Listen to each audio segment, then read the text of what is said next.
അതാണ് ഇപ്പോൾ സർക്കാർ നടപ്പാക്കിക്കൊണ്ടിരിക്കുന്നത്. എന്നിട്ടോ ബാക്കിയുള്ളവർക്കോ എന്നെ പോലുള്ളവർക്ക് healthy ageing, that's a slogan.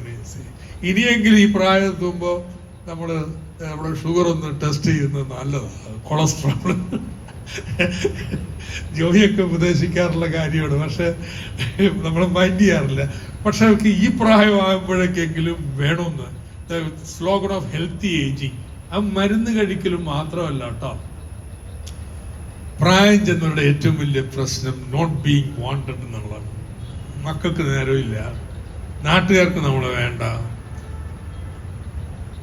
അപ്പോൾ ഏറ്റവും വലിയ സഹായം എന്താണെന്നറിയാമോ? To being wanted. നാടിനെ നിങ്ങൾക്ക് വേണം. ഓ, നിങ്ങൾ പാട്ട് പാടുമല്ലേ? നമ്മുടെ അങ്കണവാടിയിൽ നമ്മുടെ ടീം മുത്തശ്ശിമാര് പാടാനും കഥ പറയാനും നമ്മൾ പണ്ട് പഠിപ്പിക്കാനൊക്കെ താല്പര്യമുണ്ട്. അത് നമ്മുടെ കുട്ടികള് 10ാം ക്ലാസ് പഠിക്കുമ്പോഴെങ്കിലും അക്ഷരം പഠിച്ച് പൂർണ്ണമായിട്ട് ഇറങ്ങുമെന്ന് ഉറപ്പുവരുത്താൻ വേണ്ടി ഇറങ്ങാം. നിങ്ങൾ വലിയ മാനേജറായിരുന്നു, നമ്മൾ വികസനപ്രവർത്തനമാവാം.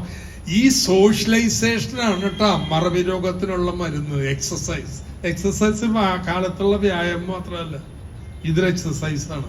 സോ ഞാനിത് ഏറ്റവും ആവശ്യം കൊള്ളുന്ന കാര്യം, കുഞ്ഞുങ്ങളുടെ പരിപാലനത്തിന് നമ്മൾ ലോക മാതൃക സൃഷ്ടിച്ചത് എങ്ങനെയോ അതുപോലെ വയോജന പരിപാലനത്തിന് കേരളം അടുത്ത സ്റ്റേജ് അതാണ് നടക്കുന്നുകൊണ്ടിരിക്കുന്നത്. എല്ലാവരും അതുപോലെ ആർട്ടിക്കുലേറ്റ് ചെയ്യുന്നുണ്ടല്ലോ. But something like that is happening in Kerala. സുസ്ഥിര വികസനം, യു ടേക്ക് ഇറ്റ് അപ്പ്. യാ. അപ്പോൾ അതിനകത്ത് ഇപ്പോൾ സുസ്ഥിര വികസനത്തെ കുറിച്ച് വളരെ വിശദമായിട്ട് ഇനി സംസാരിക്കണമെന്നില്ല, കാര്യം നമ്മൾ കുറേ കാര്യങ്ങൾ പറഞ്ഞു. പക്ഷേ നമ്മൾ കേരളത്തിൽ വന്നുകൊണ്ടിരിക്കുന്ന മാറ്റങ്ങൾ ചിലത്, പ്രത്യേകിച്ചും തദ്ദേശഭരണ സ്ഥാപനങ്ങളിലൂടെ വന്നുകൊണ്ടിരിക്കുന്ന മാറ്റങ്ങളിൽ ഏറ്റവും പ്രധാനപ്പെട്ടത് ഈ സുസ്ഥിര വികസന ലക്ഷ്യങ്ങളുടെ SDG ഫ്രെയിംവർക്കിൻ്റെ അടിസ്ഥാനത്തിലുള്ള പ്രവർത്തനങ്ങളാണ്. അതിൽ എനിക്ക് അഭിമാനമായിട്ട് പറയാൻ കഴിയുക, കില പോലെയുള്ള സ്ഥാപനങ്ങൾ അതിൽ വളരെ പ്രധാനപ്പെട്ട പങ്കുവഹിച്ചിട്ടുണ്ട്.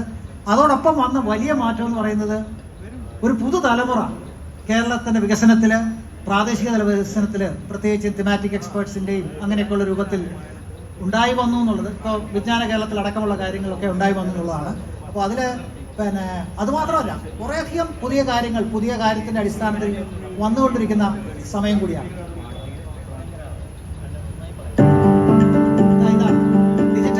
ആരോഗ്യം തുടങ്ങിയ കാര്യങ്ങൾ എടുത്താൽ ഇന്ത്യയേക്കാൾ മെച്ചമുണ്ട്. Condition of women are far better. അത് വികസനത്തിലെ നേട്ടങ്ങളാണ്. പക്ഷെ സ്ത്രീ പദവി പുരുഷനെ അപേക്ഷിച്ച് സ്ത്രീ എവിടെയാണ് എന്നൊരു പരിശോധന നടത്തിയാൽ അത് തൊഴിലിന്റെ കാര്യത്തിലായാലും കൂലിയുടെ കാര്യത്തിലായാലും സ്വത്തിലും വരുമാനത്തിലും നിയന്ത്രണത്തിലായാലും വീട്ടുഭാരത്തിന്റെ കാര്യത്തിലായാലും പൊതുമണ്ഡലത്തിലെ പങ്കാളിത്തമായാലും അപേക്ഷിച്ച് വളരെ വളരെ പിന്നിലാണ്. അത് അതിക്രമങ്ങൾ എന്ന് പറയുമ്പോൾ നമുക്ക് നാണക്കേടാണ്. പുറത്തുനിന്ന് വരുന്ന നമ്മുടെ മക്കള് തന്നെ ലോകം മുഴുവൻ കറങ്ങി അടിച്ച് കിടക്കുന്നവരാണ്. പക്ഷെ കേരളത്തിൽ വന്നിട്ടുണ്ടെങ്കിൽ ഇരുട്ടിക്കഴിഞ്ഞാൽ അവരൊറ്റ കണക്കത്തില്ല. സോ ഇതെന്തുകൊണ്ട് ഇങ്ങനെ വന്നിരിക്കുന്നു? അടുത്ത വന്നതിന് ഉത്തരം കൃത്യമൊന്നുമില്ല. ഞാൻ നൽകാറുള്ള ഉത്തരം വെച്ച് കഴിഞ്ഞാൽ, നമ്മുടെ സ്ത്രീ വിമോചന പോരാട്ടം നമ്മുടെ ഫ്യൂഡൽ കുടുംബത്തോടുള്ള കലഹമാണ് യഥാർത്ഥത്തിൽ നവോത്ഥാന പ്രസ്ഥാനത്തിന്റെ ഭാഗമായിട്ട് ഉയർന്നു വന്നു. അത് പിന്നീട് നമ്മൾ മുന്നോട്ട് കൊണ്ടുപോയില്ല. മുതലാളിത്ത കുടുംബത്തോടുള്ള കലഹമായിട്ട് അവിടെ നിന്നുപോയി. ഈ ഒരു വിടവ് വളരെ പ്രധാനപ്പെട്ടതാണ്. ഇത് മറികടക്കുന്നതിന് ജനകീയാസൂത്രണത്തിൽ ഇന്ത്യയിൽ ആദ്യമായിട്ടാണ് 50% വനിതാ ജനപ്രതിനിധികൾ. അതെല്ലായിടത്തും ഉണ്ട്. പക്ഷെ വനിതാ ഘടക പദ്ധതി അന്ന് ബെയ്ജിംഗ് കോൺഫറൻസ് കഴിഞ്ഞിട്ടേ ഉള്ളൂ 95. അതുകൊണ്ട് 96 ജനകീയാസൂത്രണം തുടങ്ങിയപ്പോൾ നമ്മൾ തീരുമാനിച്ചു നമുക്ക് ജെൻഡർ ബഡ്ജറ്റ് ഉണ്ടാവും. അങ്ങനെയാണ് 10% വന്നത്. കുടുംബശ്രീ. ഓക്കെ, സമയം പരിമിതി 10 മിനിറ്റ് ആയതുകൊണ്ട് will skip that. Okay, Kudumbashree, അതിന്റെ വ്യത്യാസം.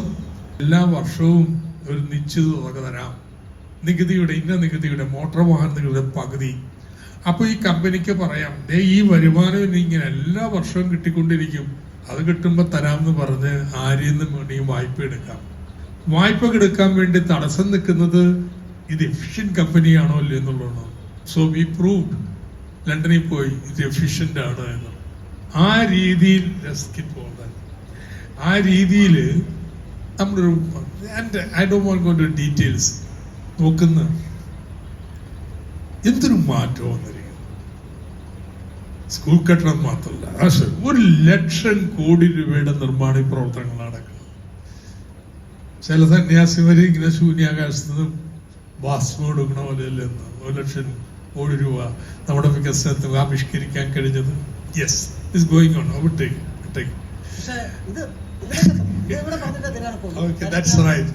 അപ്പൊ സമയമായി നമ്മൾ ഇടയ്ക്ക് വെച്ച് ഈ ജനകീയ ആസൂത്രണത്തിൽ ആവശ്യം കണ്ട് കുറച്ചധികം കാര്യം പറഞ്ഞു. അതുകൊണ്ടാണ് അങ്ങനെ പറ്റിയത്. പോട്ടെ, ക്ഷമിക്കാം. സോ തേർഡ് ഈസ് തൊഴിലില്ലായ്മ. ആ തൊഴിലില്ലായ്മയ്ക്ക് പരിഹരിക്കാൻ കഴിയും. തൊഴിലില്ലായ്മയുടെ കണക്കാ കൊടുത്തിരിക്കുന്നത്. ഒരു ഘട്ടത്തില് 2004 ദേശീയ തൊഴിലില്ലായ്മയുടെ 6 മടങ്ങാണ് കേരളത്തിലെ തൊഴിലില്ലായ്മ. യെസ്, അടുത്തത് യുവാക്കളുടെ തൊഴിലില്ലായ്മ കേരളത്തിലെ ഏറ്റവും ഉയർന്ന് 30% പേർക്ക് തൊഴിലില്ല. സ്ത്രീകളില് 47%, യുവതികളില്. ഇതിന്റെ പ്രത്യാഘാതങ്ങൾ ഭീകരമാണ്. താഴ്ന്ന തൊഴിൽ പങ്കാളിത്തം, സംസ്ഥാന വരുമാനത്തിലും കുറയുന്നു, യുവജന സംതൃപ്തി, സ്ത്രീകൾ പിന്തള്ളപ്പെടുന്നു, പിന്നോക്ക വിഭാഗങ്ങൾ തള്ളപ്പെടുന്നു. ഇത് പരിഹരിക്കാനാണ് വിജ്ഞാന സമ്പദ്ഘടന എന്ന സങ്കല്പം. നമ്മുടെ സാമ്പത്തിക അടിത്തറ ആകെ ഇളക്കി മാറ്റി പുതിയ സാങ്കേതിക വിദ്യകളുടെ അടിസ്ഥാനത്തിലാവും. അങ്ങനെ പുതിയ അടിസ്ഥാനത്തിലെത്തി പുതിയ അടിസ്ഥാനത്തിലാവും പുതിയ അടിസ്ഥാനത്തിലാവുമ്പോ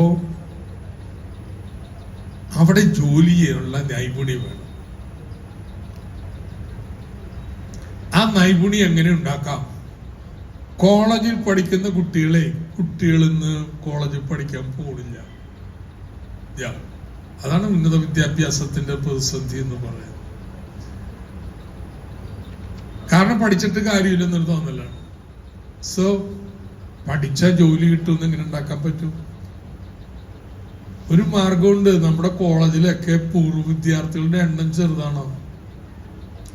അവരോടൊക്കെ അഭ്യർത്ഥിക്കാൻ പോയാണ് സംരംഭകരായിട്ടുള്ളവര്, അതല്ലെങ്കിൽ HR മേധാവികളായിട്ടുള്ളവര്. അവരുടെ അഭ്യർത്ഥന എന്താണെന്നറിയാമോ? നിങ്ങൾ പഠിച്ച ക്ലാസ് മുറിയിൽ ഇന്നിരുന്ന് പഠിക്കുന്ന കുട്ടിക്ക് നിങ്ങളുടെ തൊഴിലവസരങ്ങൾ വല്ലതും കമ്പനിയിലുണ്ടോ ഉണ്ടെങ്കിൽ പറയൂ, നമുക്ക് ആ സ്കില്ല് പഠിപ്പിക്കാം. 2, അവനെ പഠിപ്പിക്കാൻ നിങ്ങളും പങ്കാളിയാവും മെന്ററായിട്ട്.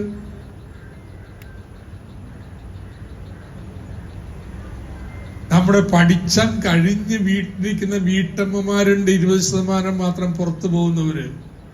അവരുടെ വീടിനടുത്തുള്ള തൊഴിലുകളിൽ ഇവർക്ക് ഏർപ്പെട്ടൂടെ? അതിനുള്ള സ്കില്ലിങ് നടത്തിക്കൂടെ? ഇത്തരത്തിൽ നൈപുണി പരിശീലനം നൽകാൻ പഠിക്കുന്നവർക്കും പഠിത്തം കഴിഞ്ഞവർക്കും നമ്മുടെ സാക്ഷരതാ പ്രസ്ഥാനം പോലെ വലിയൊരു പ്രസ്ഥാനം. പക്ഷെ ഇൻസ്ട്രക്ടേഴ്സ് അല്ല അക്ഷരം പഠിപ്പിക്കാനുള്ളവര്.